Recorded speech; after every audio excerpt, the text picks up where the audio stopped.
What's going on, everybody? We are officially live for what is our first ever live Baumbastic Postgame Show. We are live from the beautiful tin roof, our home away from home here at Natty State Sports. And we're coming off of just a ho-hum day at the park. NCAA Tournament opened up today, the Fayetteville Regional.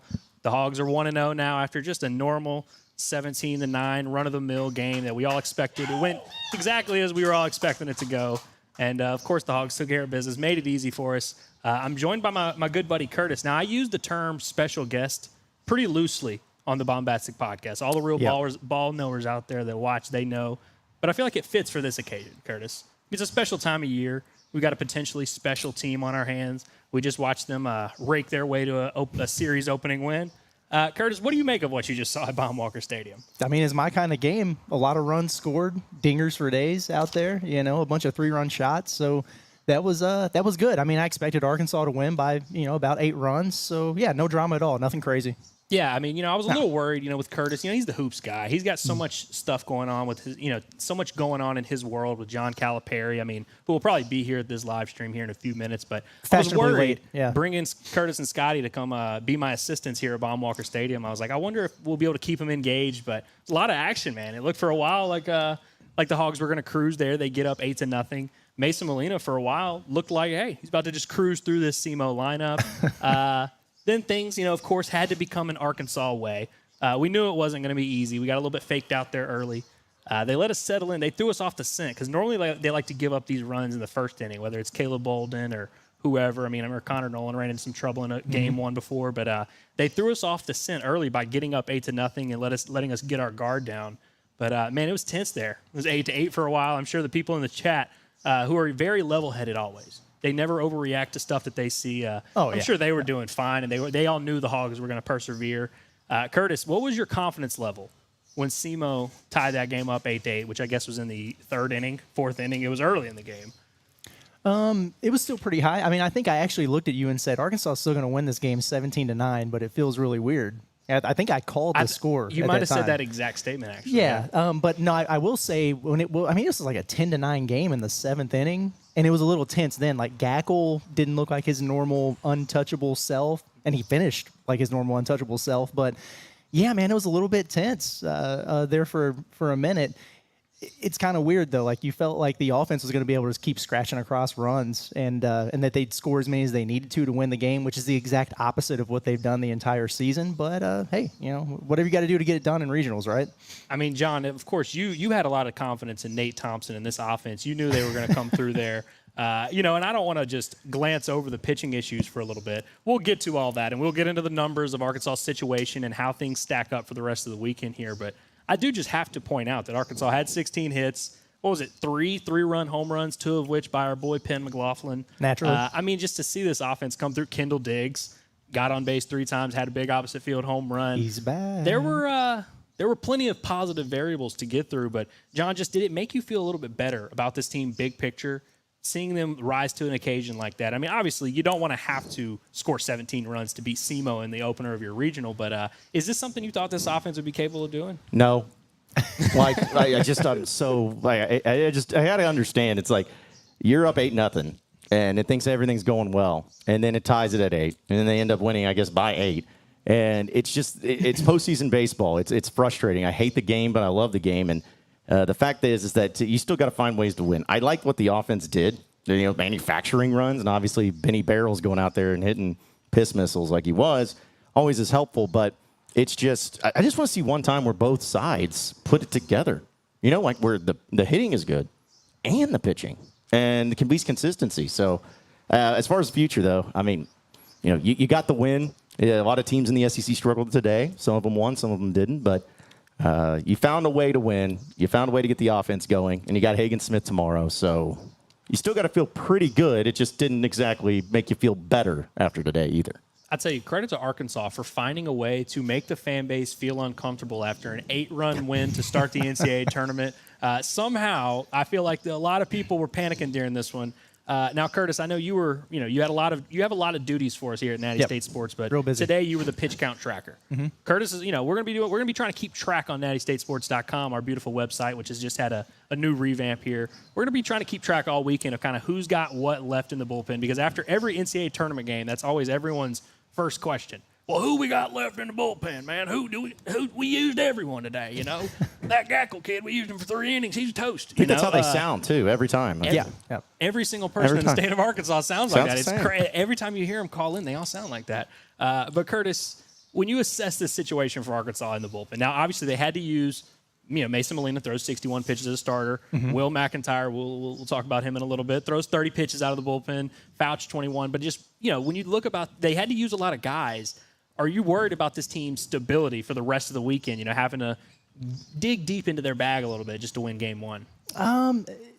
Maybe a little bit, but, when you got Hagen Smith on the mound in game 2, then you don't worry about it so much. So if he does his typical thing and he goes 7, then you're fine, in terms of the rest of the weekend. If you drop one and you have to play on Monday and you play in a game 4, it's going to be weird no matter what. That's going to be the situation with literally every team. And Arkansas has got more arms and better arms than anybody else in this regional, so you kind of figure it out. But, today wasn't ideal by any means. And you mentioned it with Molina. It seemed like he was settling in, starting to cruise. Then he loses control. He walks a couple guys, which, that happens with him. But then he gave up the nuke, and you're thinking, I don't know how long this is going to last. Which is the first hit he gave up. Exactly. And then all of a sudden his first hit gives up 3 runs there. Oh, man, yeah. And then you turn to McIntyre, and you said it to us at the time, like this felt like a game that had Will McIntyre written all over it. Like, he's going to throw 5 1/3 and just kind of chug along, and then Arkansas will get to the back innings of the game, and they'll have a 6-run lead, no big deal. And then he doesn't do anything. So then, you had to go through some arms you wouldn't like to go through against SEMO. But, like Fouch threw 21 pitches. Like, I'm not sure he'd be fine to come back out on Sunday. Faraday threw 17 in that last inning. He'd be okay. The one I look at, though, is Gabe Gae. 3 innings out of your guy there and 62 pitches, and he was very sharp at them. He struck out the side in the last inning that he threw there, but he was getting touched a little bit in the early innings, and 62 pitches is a lot. So he's going to be a little bit taxed if you need him, Sunday, Monday. Like, you put him out there absolutely and throw him, but you got to wonder, how fresh he's going to be, and it's just a situation that you didn't need to put yourself into against SEMO.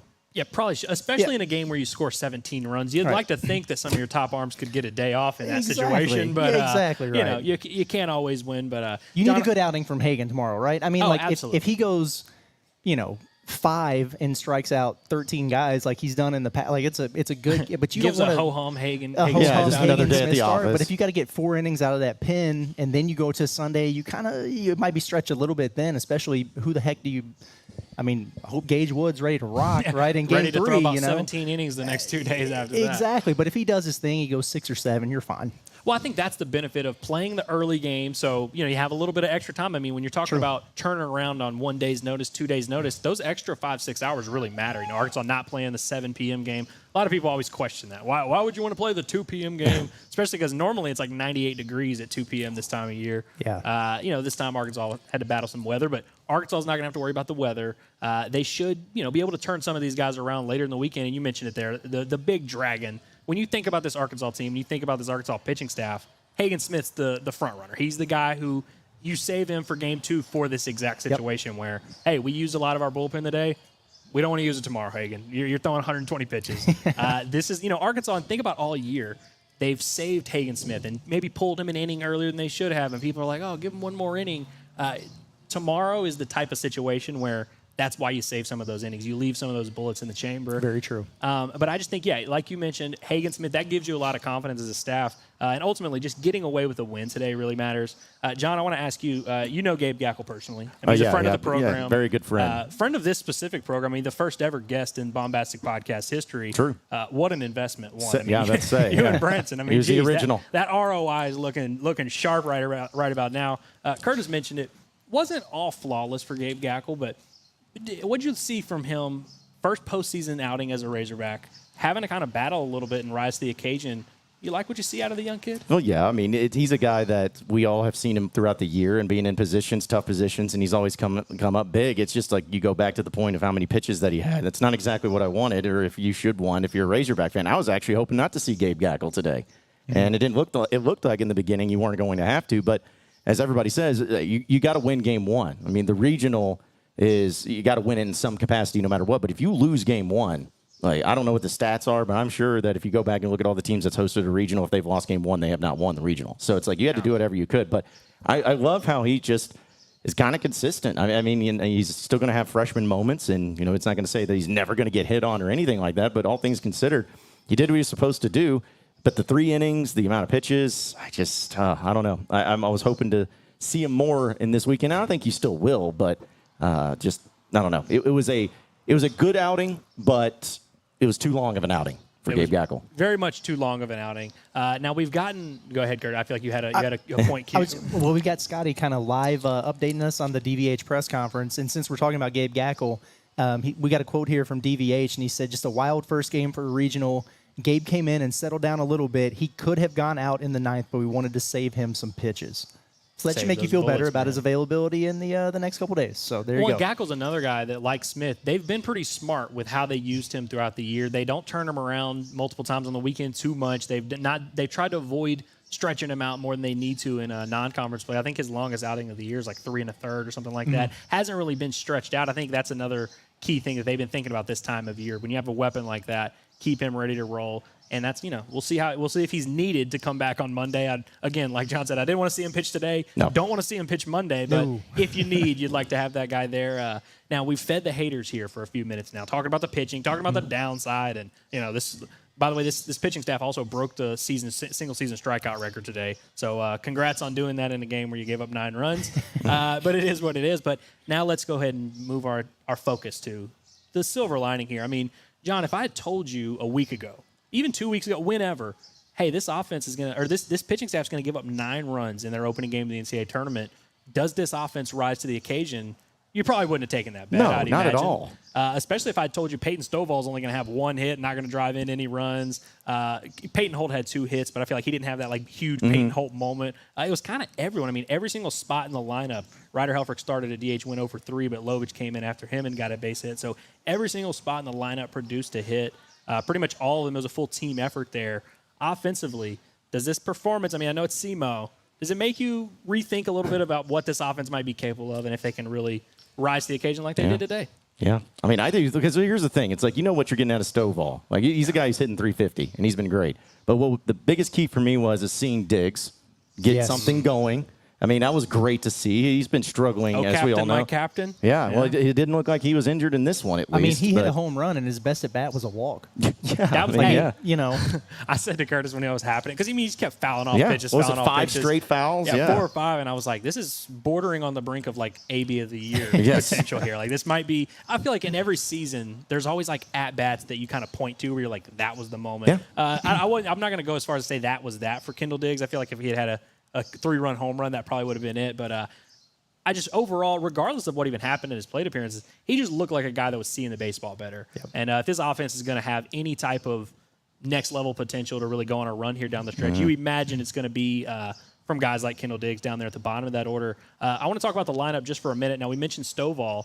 Moved him back to the leadoff spot. He was doing a great job there in that leadoff spot, but he's pretty much arguably the best hitter on the team. A lot of people felt like having him down in the middle of that order was the best way to maximize his potential and get more runs driven in. They move him back to the leadoff spot. They have Jared Spraglott down in the 3-hole, who only had the 1 hit but did drive in 2 runs. Hudson White drives in 5 runs. Ben McLaughlin drives in 6 runs. Even though it didn't go particularly great for Stovall to the leadoff spot, I thought it was huge for those guys in the middle of the order to kind of pick that up a little bit. Because if you're moving Stovall up, now you have to have someone to drive in those runs. Getting 13 runs driven in from your 2 through 4 spots, that's big time. And then we mentioned Aloy, Diggs, and Holt. That's your 6 through 8 getting 2 hits apiece. This lineup looks, if you had just not showed me the entire season and just showed me this game preseason, I'd be like, yeah, that's what that lineup's supposed to look like. Kendall Diggs is good. Ty Wilmsmeyer, of course, he'll have 2 hits and score 3 runs. He hit 300 at Missouri last year. Huddy White, the big transfer pickup. It's crazy. This team has the worst batting average in the NCAA tournament. Big picture. Going into the tournament, they have the worst batting average. But you look at this lineup and you're like, Peyton Stovall, that guy's good. Hudson White, he's good. Spraglott, McLaughlin, Aloy. You just go on down. They've got dudes up and down this lineup. We always say the term peaking at the right time. Mm-hmm. It feels like this lineup, I don't know what their peak is. It might not be that high considering what they've done in the regular season. But it does sort of feel like we're seeing the best version of this offense. You remember we were in Arlington, and we just knew right then, we were like, this is not peak performance from these lads. Yeah. This is not what we want. Did this look a little bit more like the lineup you were hearing about all offseason and expected to see? Yeah, no, this was good, man. Love the home runs, man. There's just something about power that gets me excited when it comes to baseball. So I was happy to see that. I mean, what are they calling it? Hot Hoodie Summer? It is a hot hoodie summer, man. I mean, come on, man. The That's dude's going crazy. ridiculous. But it was great to see. You know, your boy Ben McLaughlin. You know, a couple bombs there. Aloy, I mean, he stung that ball in his first at bat. Was it 110 miles an hour off the bat, and then he cranks one. I mean, that's all really good, like you said. But I mean, can we give my man Wilmsmeyer some? Can we give him his flowers for this game? I mean, he just found a way to get on base over and over and over. We absolutely should be giving Ty Wilmsmeyer props. And look, I've been a guy who's been fairly low on Ty Wilmsmeyer. Well, I still make fun of Hutch. As low as his batting Shout average. out to our guy Andrew Hutchinson, who kind of argued with me in the preseason, like, oh, this guy's really good, and did a victory lap after 1 week and was like, hey, he drove in 5 against James Madison. Obviously, I feel like I was on the right side of history on the debate, but I feel like with this outfield, nobody has solidified a spot. I mean, we're talking about Kendall Diggs, who played well today, but he's been a little iffy there. I mean, Jason Jones, Ross Lovich, Will Edmondson, it's been a complete merry-go-round out there in left field, which has kind of led – I mean, every time Ty Wilmsmeyer sits, we end up thinking highly of him because we're like, oh, well, at least he's a good defender. Like, these guys are just striking out for no reason. So he's kind of worked his way back into this center field mix by default. But I think what he did, I mean, you're not asking much out of your 9-hole when you have guys like this on this team. Doing what he did, reaching on an error. I think they overturned one of his that was an error to a hit now, so he had 2 hits there. I just thought he did just enough. Had some competitive ABs. And his when you see him get on base, which didn't happen a ton in the regular season, but you see him on base, you're like, hey, this guy can steal bases, can run a little bit. Like, how about that? I mean, if you're gonna Stovall up to the leadoff spot, then ideally your 9-hole guy gets on base a little bit, so you can have it. He gets an opportunity to do some damage. He came up with that first and third 1 outs in that second inning. DVH about had a seizure trying to put the bunt signal down. Oh man! He was like, hey, do not go swing that bat up there, man. But I don't know. I mean, John, I think it's time we have to talk about our buddies. Oh, okay. Yeah, it's going to go well. I'm sure. We have to talk about our buddies at L Jennings Law is who I'm talking about. Oh, yeah. Well, those buddies I like talking about. I do Those are like good talking people. about them. Curtis, you'll like this one. Okay, I'm ready. You know how Coach Cal never stops recruiting for the Hogs, right? I mean, even though he is probably going to stop recruiting because he's capping the roster at 9. Just like Coach Cal never stops planning, Curtis, we never stop planning our future either. And that's where L Jennings Law comes in. The experts in estate planning, trusts, business planning, and elder law with the same passion and dedication as our Hogs on the court or on the field. They'll help you manage your legal needs with precision. Don't wait until the buzzer beater. Don't wait until the 9th inning. Check out L Jennings Law today and start securing your legacy with Arkansas's top estate planning team. Call L Jennings Law. Their phone number is 501-501-WILL, which I believe is 501-501-9455 because people don't have the phones that have the numbers or the letters anymore. But we appreciate L Jennings Law for all they do for the Baumbastic Podcast, our close personal friends, and Natty State Sports overall. That was electric. I'm going to leave a message after this. That was They'll electric. get back to me during business hours. I do have to give a shout out to our boy Scotty, who is off camera. He's here. He's taking care. He's actually working right Producer now. Scotty. Producer Scotty, feeding us those press conference updates. But I do have to bring up something that Scotty said during the game when Vahiva Aloy popped out with runners on 2nd and 3rd and 1 out. He said he didn't respect the game on that home run. Didn't respect the game on that home run, and that was just the baseball gods getting back at him. So glad you brought John, this up. What did you think of Arkansas hitters admired their work a little bit today. I mean, Ben McLaughlin, who's really not a flashy guy, took some time to watch that second 3-run home run fly out. They were pimping him. I really thought the feed, we were in the track facility watching at that point. I thought the feed cut out for how long Vahiva was standing watching that home run that he ripped, which at the time it was 8-8. Yep. And it was like, it was super tense in the crowd and everything. I just see Vahiva staring at him like, that ball better get out. The way he's staring at it, the umpire even had to give him a little push on the tush or anything. But John, did you have any issue with the way the Hogs admired their work today? No, because I think that they're kind of frustrated by it. I think they've been frustrated by their offense. They've been frustrated by the crap that they've been getting from fans and from everybody. They're going to get, they hear it all the time. And I think that part of it was just taking out a little frustration on it. Because, I mean, like, what was it? Kendall Diggs hit his first home run since March 23rd or whatever. I mean, that was it was like spring break for the students around that time. I mean, Arkansas basketball, I think, was still playing in the SEC tournament by that point in time. I mean, that's how long ago it was. But I think it was just, hey, it's postseason. Go with some swagger. And I don't know if, like, Dave Van Horn said, I wanted them to kind of go a little free more, but they didn't have any confidence in their hitting. And I think getting out there and getting that going and, knocking the piss out of the ball a little bit got their energy up, and you needed that a little bit. So I don't have a problem with it just as long as they keep doing it. Because if the next game they go out there and they end up having the same type of game where they only did it once this time, but, have runners at second and third with no outs and then don't score a run, then suddenly it's going to come back to haunt them, and everyone's going to be like, oh, yeah, maybe you shouldn't have started pimping all your home runs against SEMO, and you should have worried more about either Kansas State or was it Louisiana Tech, whatever the team that they end up playing tomorrow. Yeah. Who I guess are playing like right about now as we speak. Curtis, we got to hang out with both teams a little bit. They were both in the track facility for a while. What'd you make of Kansas State and the way they were reacting in the track facility? Oh, man, like Kansas State was actively cheering for SEMO as they were watching on the big screen in the track facility. They were stretching out, getting loose, and getting ready to go take some BP probably. But, yeah, man, they were big SEMO fans for this one. And you know what? I don't guess I necessarily blame them. Like, I wouldn't want to see Arkansas either if I was them. But, It is just going to be funny when Kansas State goes 0-2 in this regional and doesn't and they face lose Arkansas. To SEMO, who they were just cheering for. They're going to be like, yeah, we were dying to face those guys.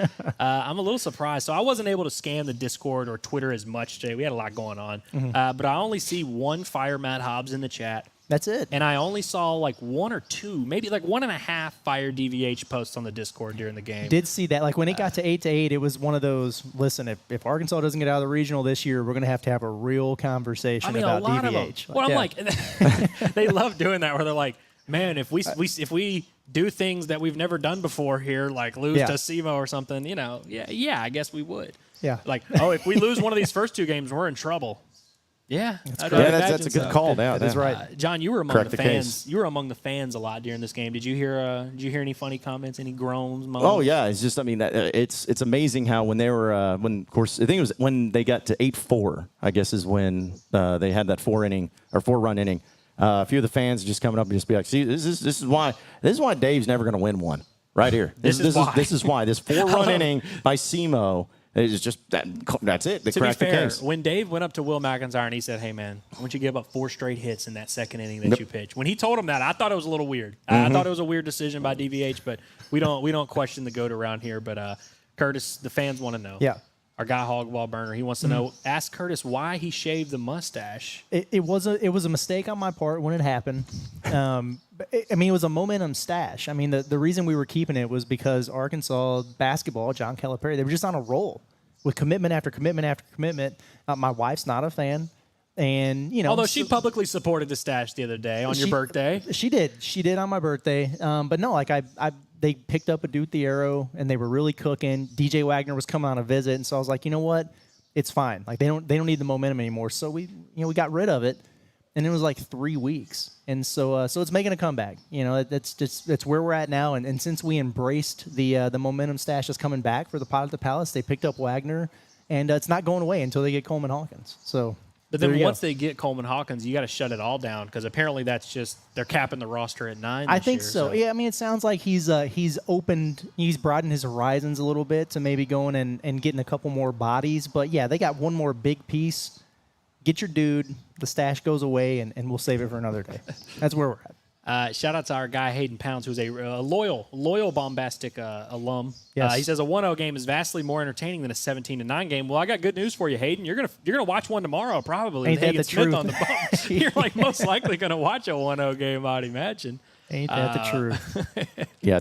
Well, do you say that? And then tomorrow's probably going to be the highest scoring one. It's going to be like that Oklahoma State, Missouri State game that went like 38 runs total. We'll have to monitor how this game 2 here goes tonight, but we might be on Stillwater Regional watch. We might break the record here for runs in a regional. That'd be pretty sick. Oh yeah, that'd be so much fun. If the best pitching staff Arkansas's ever had and one of the most mediocre offenses they've ever had somehow combined to have the highest scoring regional of all time would be tremendous. I just have to call attention. Bob Holt, is she showing up to Tin Roof tonight? Did we get confirmation from Bob? I did talk to him earlier, but I forgot to ask. Well, I know I was talking to him a little bit about it, and then during his monologue about the Backstreet Boys, I think that he did mention that he would be pulling up in here very soon. So we'll see. We'll see if he's a man of his word or not. Listen, I know Bob is a polarizing figure out in the Arkansas fan base for whatever reason, but that was Curtis while he was showing us that video. It was for those that are unaware, Bob showed us a video of was it a Brooklyn Nine-Nine clip? Brooklyn 911 or whatever. Yeah, he kept calling it Brooklyn 911, but it's definitely Brooklyn Nine-Nine.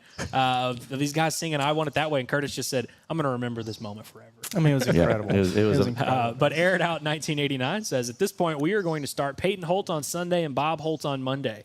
I think Arkansas will be in pretty good shape. I mean, after the way Bob waltzed his way over to Tin Roof the other day, I think they can give you 4 or 5 out of the pen. I think so, too. Yeah. He Wonder could Bread shove. wants to know, did Peyton Holt get hurt? I must have missed that. Yeah, he limped up a little bit after he struck out swinging on that. I guess the bases were loaded, and he was walking around the dugout a little bit and hobbling and everything. So Was this late? Yeah, this was late in the game. I think it was in the 8th inning, actually. We might have been driving over. Yeah, here. I heard from my producer that it was a cramp, is what my producer told me. Well, it was really hot out there. You know, it was blistering I mean, what hot. was it, so. 74 degrees or whatever? I appreciated that it wasn't that hot, yeah. Who knows? But, yeah, I mean, everyone's – the confidence is high with Hagen Smith. Now, I do have to talk about – we got to talk about Hagen for a little bit because I feel like this season, on the Baumbastic podcast in particular, I haven't talked about Hagen as much as I probably should have because there's not much to discuss, you know. I mean, he's Hagen Smith. We expect him to be good every week. He, for the most part, is pretty consistent. So I don't feel the need to come every Monday and be like, hey, guys, Hagen Smith was really good once again on Friday night, and Arkansas won their game once again on Friday night. But this is a guy last year in the regional who got roughed up a little bit by TCU. And he's a Texas guy, so I'm sure losing to TCU probably didn't sit super well with him. But I also think he's a guy who really took it personally that the season ended while he was, you know, not while he was on the mound, but in 2 games that he pitched in, Arkansas didn't win. And pretty much every time we talked to him this year, he would bring that up. You know, we're at that stage now where every time we see him pitch, it could be the last. Yeah. Mm-hmm. How excited are we to just watch Hagen Smith pitch in a high-stakes situation where we're going to get fully unleashed vintage Hagen Smith, highly motivated, I'd imagine, after the way last year finished. What are you expecting out of 3-3 tomorrow, Curtis? Oh, man. I think he's going to be electric tomorrow. I'm really excited about it. And just a little bit of breaking news here. DVH in the presser said tomorrow's starter will be left-handed, and his name is Smith. No way. No way. There you go. You heard it here first. But no, I mean, not only the way it ended last year, I'm sure he's going to be motivated by that. I'm sure he's going to be motivated by what happened in his last outing at the SEC tournament, which was not near as big of a deal as the announcers made it. But DVH was aware of all that, and he kind of teed off on it in his pressers this week. So I'm sure Hagen Smith is sitting there thinking, oh, no, I'm fine. You'll see the next time I get out there. So, no, I mean, I think we're going to get a vintage performance. I feel a little bit bad for whoever they wind up facing. But, yeah, man, I'm excited. And you're right. It's kind of crazy to think about. You know, anytime he goes out there, it might be the last time you see him in a Razorback uniform again. Hopefully we get, 3, 4 more times out of him? Is that what it would be? If he 4 pitches, times? Minimum, yeah. After tomorrow, they'd have Super Regional. Yeah. Then maybe twice. First, I think he could hypothetically pitch 3 times in Omaha. I mean, if he pitches the opener, elimination game in the semis, and then game 3 of the finals. I mean, you know. Yeah, maybe so. 4 We or can- 5. Yeah. I mean, who knows? If we find out he can throw right-handed, he might just start throwing every other game for Arkansas. You said it. Yeah, he might start Monday. That and that throw Mississippi State right-handed. guy who's ambidextrous, he's not doing it anymore. He's just throwing right-handed. So Hagen might pick up the mantle and be switch pitcher. But I did want to touch on this comment from Wonder Bread. He says walking the same dude 5 times is nuts, and he's referencing Bryce Kettering, SEMO's leadoff hitter, who did walk 5 times. I think it was his first 4 plate appearances were all walks. Oh wow! I didn't realize that. Pretty wild that happened. Yeah, pretty wild to walk a guy 5 times. That's crazy. I but- mean, he did it in 4 pitches to start the game there, and yeah. By the way, wow. shout out to Scotty who was charting. He was like, Scotty was locked in today, and he was like, I'm going to chart like miles per hour on every pitch and just like really like is keep that the team? Sorry. keep the velo up. Oh, there they are. They're heading back to their hotel. They might be pulling up to the shot. Let's say they missed a Tin Roof turn. Dave checked his phone and saw we were live at Tin Roof, and he's like, boys, Oh, we got to go to that. Yeah. pull over right here. But Scotty was like, yeah, I'm going to check the velo for every pitch, and then the first like 12 pitches of the game, it was just stuck on 95, and so he wrote down like 6 95s where he was like, yeah, that's not changing. This thing's is it? not It's working, just, is it? Yeah, it is what it is. Shout out to our boy Ozzy. Ozzy no. Maverick, who is singing the praises of Nate Thompson in the chat here. I'm sure he is. said Nate Thompson is the greatest hitting coach in the world. All other hitting coaches look like little girls. That makes sense. I'll tell you who doesn't look like a little girl is Nate Thompson. That's one thing you cannot say about that guy is that he looks like a little girl. I mean, he's a full-grown bald man. Well, I mean, you know how it is. Like, anytime people are critical of a player or coach or whatever, there's always the other segment of the fan base, like the other side of the coin, is saying, bet you wouldn't say it to his face. You would not say it to Nate Thompson's face. No, yeah. Like, it just, that, I mean, it is true in that situation. He's a grown man. We all make that decision every day to not say the things that we say about Nate Thompson to his face. I mean, Well, yeah, that's one, because you're not a intentional, moron. Right. Yeah, exactly. You're a decent human being. But yeah, two, he would, probably pick you up and I haven't throw talked to Nate since the offseason. I really don't know if me and him are on good terms, but I think you are. Can I make an we'll an find observation about something about Nate Thompson? let's hear it. Yeah. Nobody goes up to him and daps him up. Players don't surround him. They don't give high fives. They don't do anything like that. And I'm not saying that they have to, but it is one of those things that I have noticed over the season, especially this year, where I'm like, there's just weird vibes. There's just very weird vibes as far as that element goes. So that's all I'm saying. We got the body language doctor out here. He's noticing some trouble in paradise. Yep. I'm not disagreeing with you at all. But it does seem like, whether it was in spite of Nate Thompson or not, Nasty Nate seems locked in for the postseason. I mean, the coach on the other base over there, he's got a full sequence routine with everybody when they Bobby, yeah. Yeah, so Well, and I can see Bobby and Nate being good cop, bad cop a little bit if you're just thinking about that coaching staff. Yeah, Scotty's been tracking the Bobby Wernis first base celebration. But since I was the body language guy. Look at this over here. He's got the signals He's got down. the whole signal and everything. He's man. stealing it's crazy. signals. But I did want to touch on this comment if we can get back on track here for just a second. From Terrell Kropf. Kropf with an F. That's how you spell that. Okay. All right. He wants to know, will Molina be available again this weekend? I'm going to say yes. I mean, so he threw 61 pitches.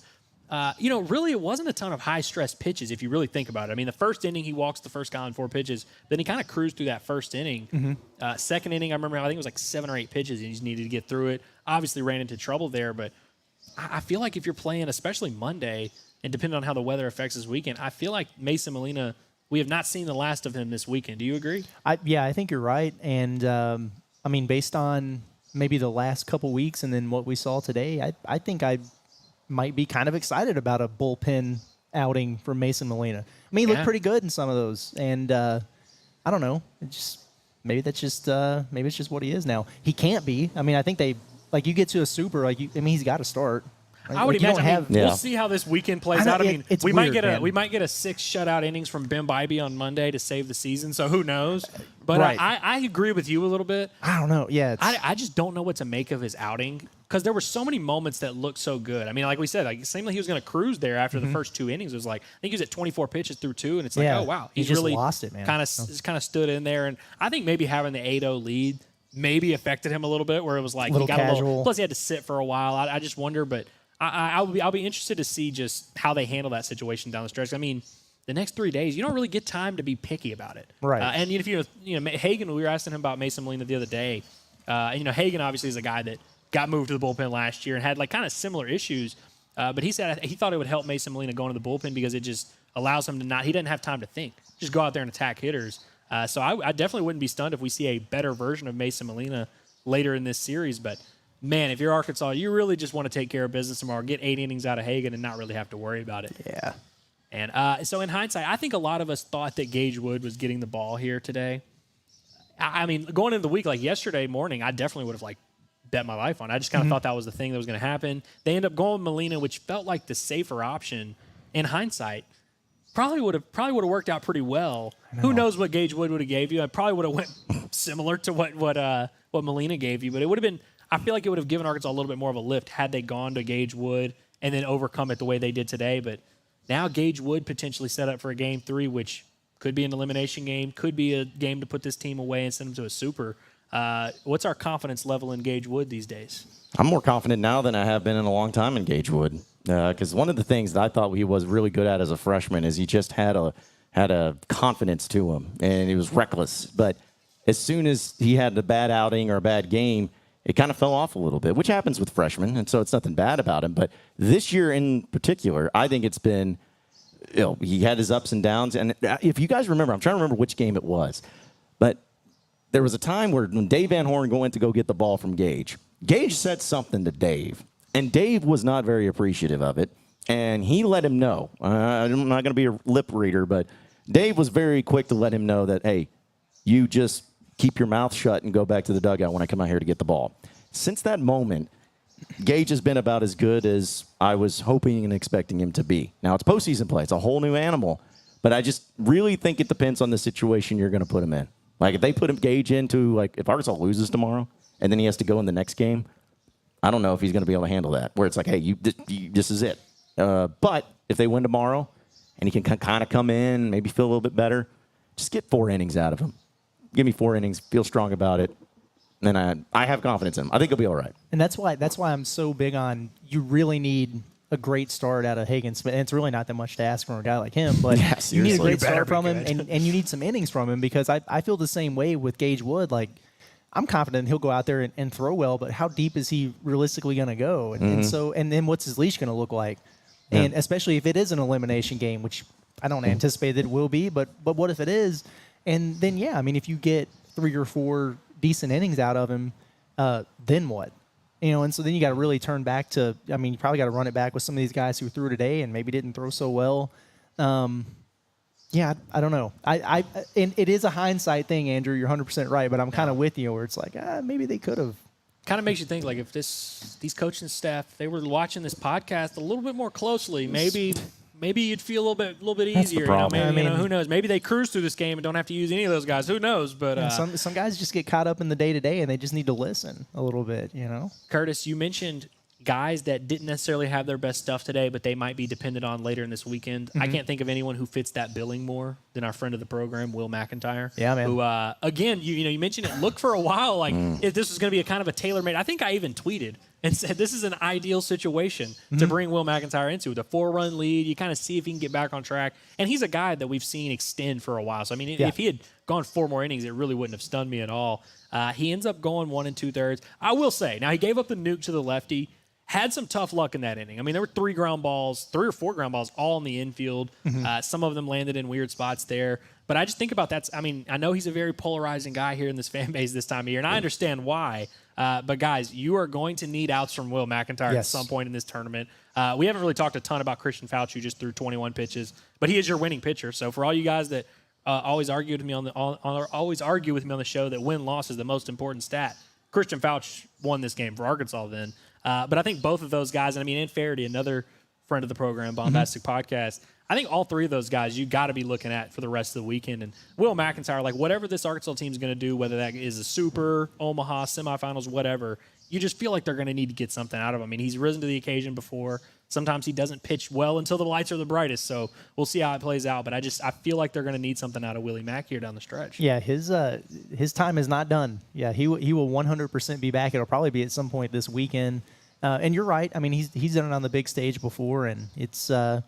I mean, he was on his he's on like a Kevin Kopps trajectory early in the season. It was crazy. Dude, and there then, was a point, you come back down to earth a little bit. But, there was a point in the year where he had more innings pitched than Hagen through like 4 weeks of the season, because he had just been throwing 5, 6, 7 every weekend, and Hagen was only throwing 4 or 5 every weekend at that point. I do have to touch on this. John, did you see the guy that kissed the tarp? No. There was a guy reaching for it. There was a foul ball hit down the first baseline, and the guy reached for it. And like a French kiss it? Like he tongue and everything? He was playing tonsil hockey with reached out. He reached out for the ball and ended up sliding on top of the tarp. And they like held it on the broadcast raw. We couldn't hear with audio, but they just kept flashing to him like every 10 seconds. Full face. They man. almost missed like 2 pitches doing that. But that was good stuff. That was good Hopefully stuff. it was worth it for him. Who did not pitch today that is a reliable arm that you're pretty confident we'll see, like maybe tomorrow? So I'd imagine Stone Hewlett would absolutely be in that of mix. Course, yeah. There's a guy that I don't necessarily know if he necessarily fits this criteria, but Cody Frank is a dude who is likely on the 27-man roster. We need to hit up Aller and get that 27-man roster, by the way. But I mean, he's a guy that with some of these injuries and guys unavailable, I feel like you're going to need some stuff out of him throughout this weekend. Stone Hewlett, I was convinced. I totally thought that Stone Hewlett was going to end up being a guy they needed to use this weekend. You would imagine Parker Coyle is going to get the nod. He's had a little bit of an up and down stretch here lately. I mean, he had some outings that were really good against Mississippi State, and I believe he gave them another extended outing. Against A&M, he had a big-time performance. You'd imagine they'll need a little bit out of him, but the list gets pretty thin there. So that's why I think like the guys that pitch today really are going to need to pitch a good bit. throughout the weekend. But Ben Bybee is kind of lingering there as a potential starting option. I mentioned Will McIntyre that could probably start. Dylan Carter, has had such a fascinating season. Another friend of the program, I guess. A lot of them. There's a lot of guys right now who it's like they're all on the same level of you kind of trust them, and so you'll throw them out there and just see what you got. But it's pretty much going to be inning to inning for Arkansas in terms of bullpen work after Hagen Smith tomorrow. I think Faraday is probably your closing option if Arkansas needs to close the game tomorrow night. Yeah, that's a really good point. Cody Frank, who he's pitched an elimination game in a Fayetteville Regional before, hasn't he? Yes, he has. Not in the manner that a lot of people think he does, think he did, but he was around there. But he was there. Yeah, I gave Cody Frank a nice little shout out last week on the program for just being a guy that's all hog, man. You got to be all hog to get engaged at Baum-Walker Stadium after only playing like 12 innings the year before. But he got engaged at Baum-Walker Stadium. He's raising his kid at Baum-Walker Stadium. And this is the guy who has not been on the 27-man roster the last 2 weeks. Don't be surprised if Cody Frank gets the ball and pitches well in this situation. I mean, he's the kind of guy that everyone in the locker room loves him. Yeah. And obviously, I mean, look, I'm not going to BS you guys. It's not like Arkansas is dying to give him the ball in a high-leverage situation. But he's a guy that's closed games before in his collegiate career. He started games. He's gone middle relief. He's gone long relief. Like, he's done it all. You just feel like in a situation like this, a dude that can just go out there and fill up the zone. We could see a redemption arc for Cody Frank, but I want to shout out my guy, Whitty F., who just has a tough time staying in love these days. Says, my new wife would have left me if we had lost that game. He lost his wife at some point. I remember him saying his wife left him after some game. I can't remember what game it was we were talking about, but Whitty F., man, we stand with you. Best of luck, man. Best of luck. I can't believe he's we're pulling for you, bud. Our boy Porkenstein is just a great top tier Natty State commentator. He said it's Brooklyn 99 and Reno 911. That's Who what he knows got. if it was which show Bob was referring to? I think it was Brooklyn 99. No, right? Yeah, it definitely was Brooklyn Nine-Nine. Shout out to Hayden Ulmer, just walked in. Another legend of the chat. Another legend of the Baumbastic I'm sure he's not pissed off about anything today. And by the way, Garrett McCollum says, do we just go Hagen and Fouch tomorrow? I think that's very much in play. I mean, we're talking about ideally potential bullpen options and guys that could close the game. I would imagine Christian Fouch is going to be high on that list as we've got some rain stepping into falling on a tin roof at Tin Roof. Is that what's going on? If y'all don't believe us that we're at Tin Roof, just listen. That is a tin roof. That is a very tin roof, yeah. I mean, of course it just worked out that way. I mean, come on, yeah. Like, this is the way it's going to be, though. But they were ready for it. They got the umbrellas over the tables. Yeah, the everybody's capacity doing crowd's still great. here. Yeah, I mean, they packed this crowd in here like some sardines, man. We're gonna have to just be shouting here down the stretch. But I did want to shout out our boy Daniel Shee. Oh, good. The resident #1 hater. He's a friend of the Baumbastic podcast, but he's not a friend of the Arkansas Razorbacks. Daniel Shee, I see him in the chat here. What do you have to say for yourself, sir? We saw you tweeting a little bit, tweeting your little negative flip on things, but I will have to see what Daniel Shee had to say about that resilient performance by the Arkansas Razorbacks. We're anxious to hear. My guy Hunter Ryan says Andrew has a conflict of interest if LA Tech wins. I will not have a conflict of interest. No, I think you'll be good. Fun fact, so my freshman year at Tech was the year that Arkansas played them in 2016, which I believe you were at that game. I was. It was a doozy. Everybody kept asking me, like, oh, hey, is this kind of a tough one for you? Arkansas, Louisiana Tech. It was not. It never was because I just, I like Louisiana Tech, but to an extent. You know what I mean? And, not that much, though. I didn't even graduate from Louisiana Tech. Graduated from LSUA, so it's like it doesn't, Yeah. Don't even have a diploma from. Don't even have a brick there, so it's like it is what it is. But shout out to Tom Murphy, also a Louisiana Tech guy, by the way. That's right. But no, I'm very interested to see how that Kansas State Louisiana Tech game plays out tonight. I really do, and I said this to you before today's game. I feel like if it's Louisiana Tech, we could really see like a vintage, like a legendary Hagen Smith outing. Kansas State, he'll be good against them as well. But I just feel like Louisiana Tech. There's no way they've seen anybody like that this year, right? No way. Even, nobody's seen anybody like Hagen Smith, but I just can't imagine they've seen an arm like that. They would be a little bit overwhelmed, whereas Kansas State's probably faced some guys here and there. Yeah. But, man, it's going to be... What struck me about Kansas State as they were walking by us is every single player on that team looked exactly the same. Yeah. They're like the classic 5'9", 5'10", like they do a lot of dumbbell press. They all look exactly the same, just like your typical scrappy baseball players. That's what they struck me as. All of them look alike. Shout out to Dalton's Motorsport who says, to quote DV8, it's just rain.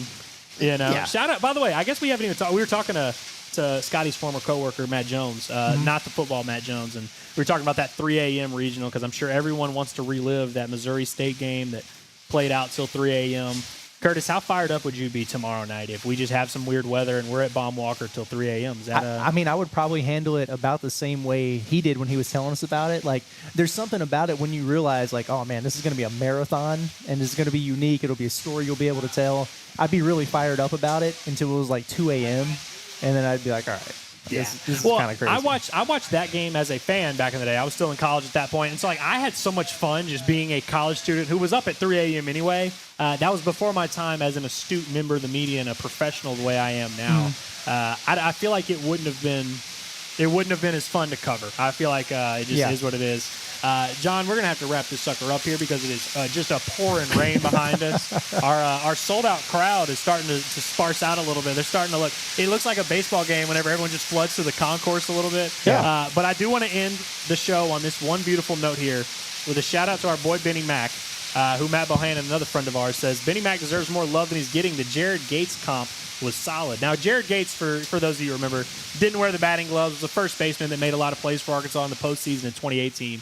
I said on Twitter, I think Benny Mack is just Ben McLaughlin that we're talking about, by the way, for the oldies that don't know this hip slang that we say here around the show. Benny Ballgame.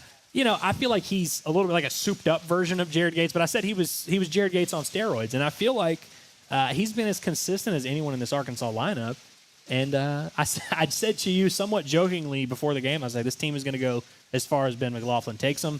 Mm-hmm. Turns out 2 3-run home runs today.